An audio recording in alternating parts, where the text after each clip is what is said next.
Ito ang Presidential Broadcast Service. Radyo Pilipinas. Radyo Publiko Ng bagong Pilipinas para sa bagong Pilipino. Naghahatid ng mahahalagang balita at impormasyon na guugnay ng pamahalaan sa sambayanan. Tulay sa himpapawid ng serbisyo publiko. Radyo Pilipinas. Radyo Publiko. Ang boses ng Pangulo. Sa Iloilo, Radyo Pilipinas. 585 AM. Para sa Radyo Pilipinas, Philippine Standard Time, alas 8:37 sa aga.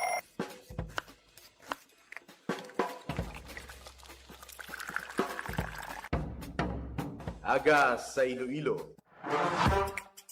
Masako. Magahod.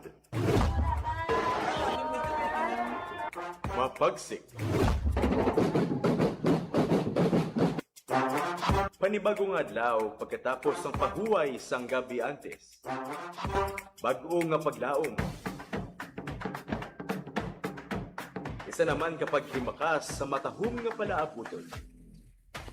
Iloilo Morning, ang programa nga kaupod ninyo sa pamahaw kon aga. Magadulong sang labing ulihi nga balita, mga istorya halin sa Iloilo, kag iban nga bahin sang rehiyon, mga ginahuluhang balan, kag mga trending topic sa social media. Ululupod naton at tubangon ang maayo nga aga. Magpamati na sa Iloilo Morning! Diri sa 585 kHz sa AM band sang inyong mga radyo. Radyo Pilipinas Iloilo, the only government radio station in Western Visayas.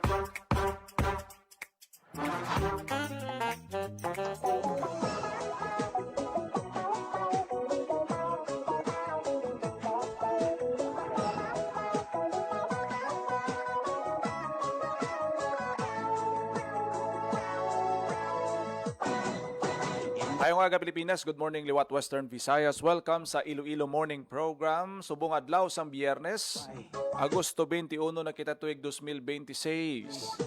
Subong adlaw ginadumdum naton ang Ninoy Aquino Day. That's why nga non-working holiday subong niya sa bilog nga pungsod. Sa mga kauturan tada wala klase sa mga estudyante ti daw manami ang aton nga panahon subong adlaw. Sa imo pang Ang iban siniguro sa aton may mga lalagawan, bakasyonan, ang aton nga mga outdoor activities. Balik naman kita sa normal kay after sang maulanon nga tiyempo sa nagligad nga semana. O kanami man tanawon nga daw nagmala-mala ang aton siniya nga palibot.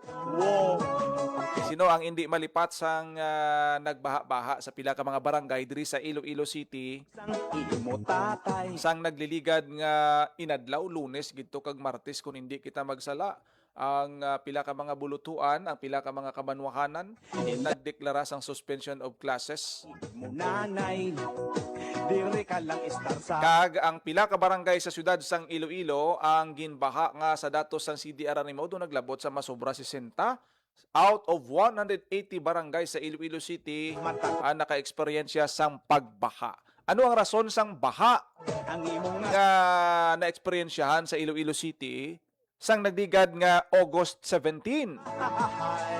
Di kahapon may yara sing presko na ginpatawag ang aton sining City Disaster Risk Reduction Management Office, Office of the Building Official, ang aton sining lang ang balay.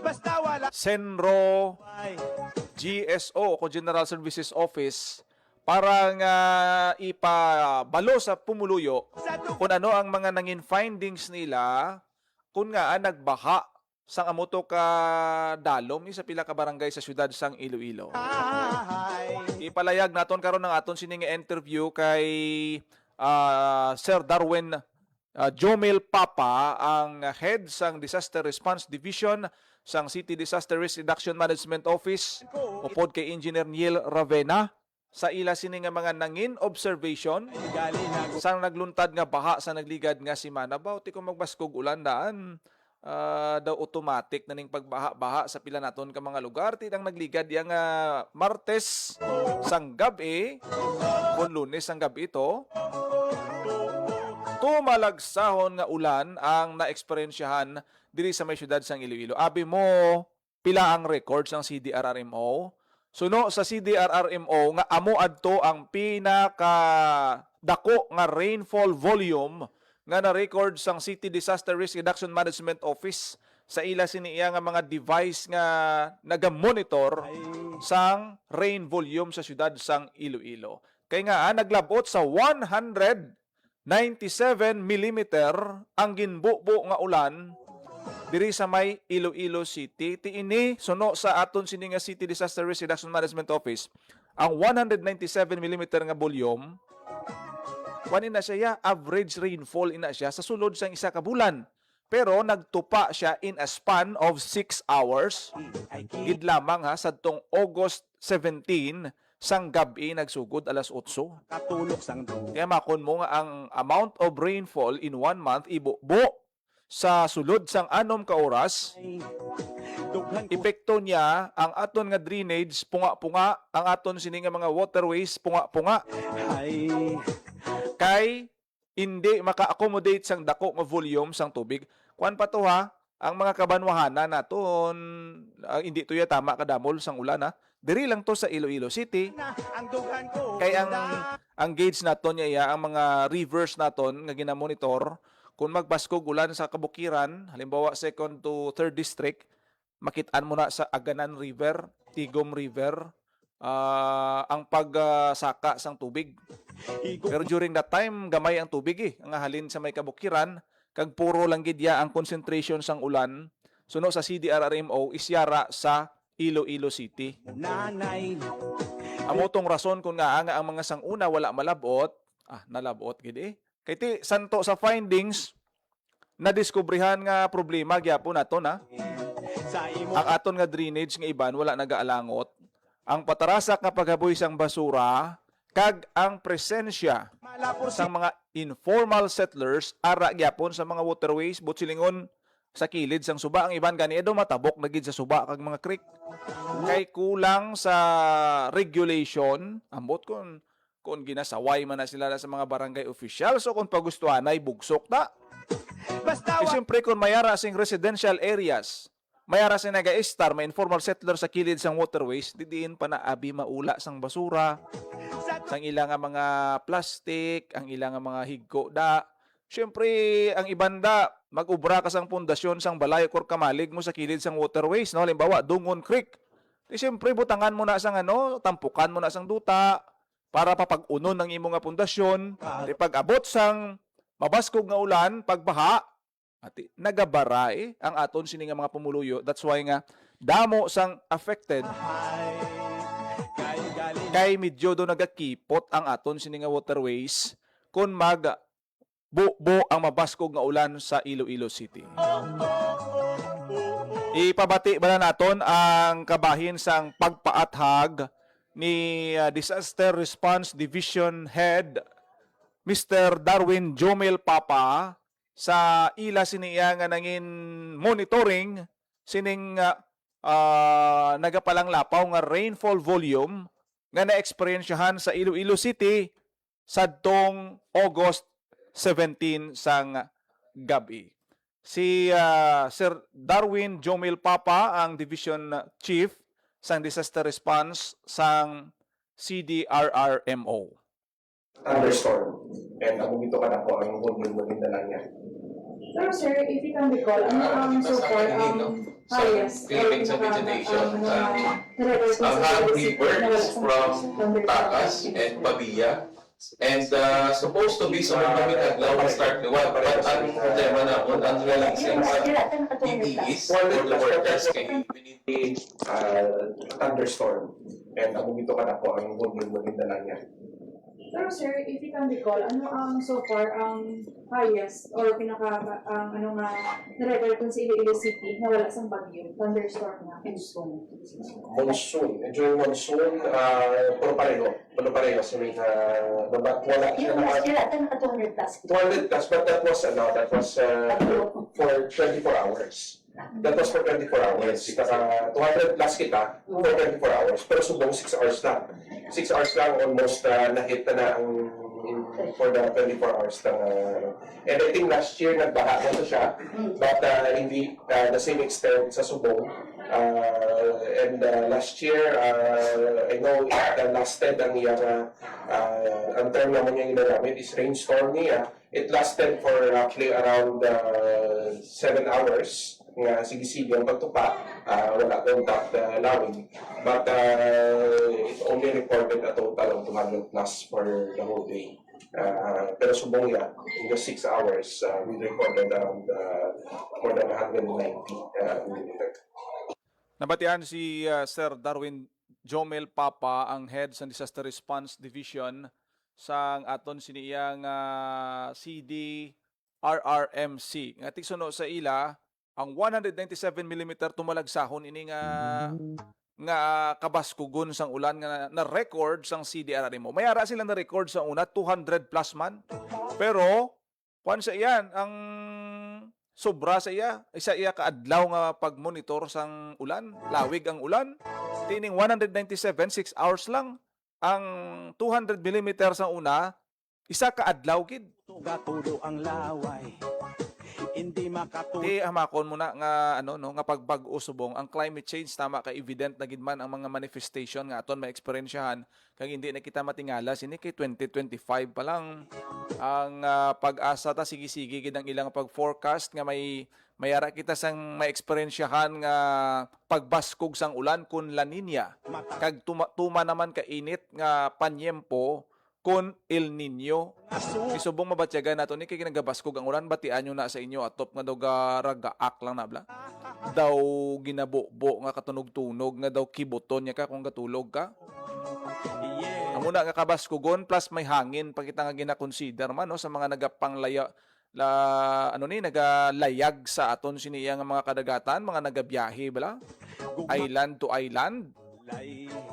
Ang challenge ang nagabaskog subong ang habagat tungod sang gina-experience naton nga climate change. Ano ang impact sini sa handom sang Iloilo City Government kag ginadihon subong nga comprehensive drainage master plan. Ati dapat ang plano diri coordinated, hindi pwede nga ubra kita drainage wala nagaalalangot. Tapos i-consider naton ang kabaskugon sang ulan, silaban-laban kung sang una kung may mga ulubrahon subong nga mga drainage system dapat nga ligwahan nila, dapat dakuon pagid ang mga preparasyon. Kag ma-include ang mga ini nga observation sa ginapadayon subong nga ginakandak nga feasibility study nga ginpunduhan sang aton sini Iloilo City Government. Kabuylog ang pila ka mga expert from universities, mga researchers naton para maka-come up sila sang solusyon, konkreto nga solusyon nga mayara sing long-term effect sa pag-ubra sang aton siniya nga drainage master plan sa Iloilo City. Knowing nga ang mga simptomas subong mabatyagan na naton, dapat preparahan naton ahead of time. No parehas bala sang una sang flood control sang Iloilo City now. Sang wala sang flood control pa sa una system ang Iloilo, tandaan nyo tong Typhoon Frank sang 2008 sa diin nga naglabot sa binulan ang hakutay sang lutak diri sa Iloilo City sang nagbaha to nga damo to sang natampukan nga mga areas diri no, may mga kabuhi nga natabunan didto no, may mga landslide nga nagluntad, may baha. Amo adto ang nagbukas sang oportunidad nga i-consider ang pag-construct sang dako nga flood control system diri sa may Iloilo City nga subong kita naton tama ka beneficial, tama ka dako ang bulig para nga mahagan-hagan ang epekto sang baha. Kaysa una, matandaan nyo kung dira ka mo sa may area sang Haro, salo mo gida sa may area sang CPO. Galabot sang una datag 3 ka bulan ang flashing sang mga lunang tungod sang tumalagsahon nga baha nga naeksperyensyahan dala sang Typhoon Frank sang tuig 2008. Isang 2008 pagka 2009, 2010 gin panami, gin paligwa ang aton nga flood control system. Mayara sing long-term nga preparation nga dapat dako ang accommodation, dako ang volume nga ma-accommodate sang sini nga flood control system para masalbar ang syudad sang Iloilo sa kahalitan dulot sang pagbaha. Ti amuning purpose sang pagdihon feasibility study nga naumpisahan na ini sa aton city government ang paghimo sang comprehensive drainage master plan nga dapat alalangot ini no kag damo sang mga mga departments ang involved diri, ang researches, ang mga feedbacks matipon para nga paghimo, pag-formulate sang solusyon sa problema ta sa drainage. Masiling naton nga ang tanan nga mga gina-anticipate naton nga mga challenges gina-consider, just like sang natabo subong, kag hindi lang subong kundi daw permini nga ang amount of rainfall volume nga pwede naton mabaton nagataas siya kada tuig. Ti kumbaga expect mo na kag ibutang ang mga observation sa ginadihon nga comprehensive drainage master plan sang Iloilo City. Ang tanan nga input, tanan nga observation sang barangay, diin nga mga areas ang daw most affected, ano kadako sang drainage nga ginapatukod sa sini nga barangay, dapat malakip ina sa report para nga madala sa pag-formulate sang mga solutions nga kinahanglanon diri sa may syudad sang Iloilo. Andra nato na makitaan man nga may purpose maning mga na-experience at nga mga trahedya kag mga pagbaha kun ang aton siniya nga mga agencies, ang aton sini nga lokal nga panguluhan responsive sa pagbaton sa mga recommendation, suggestion, aktual nga mga eksperyensya sa aton nga mga pumuluyo nga naapektuhan.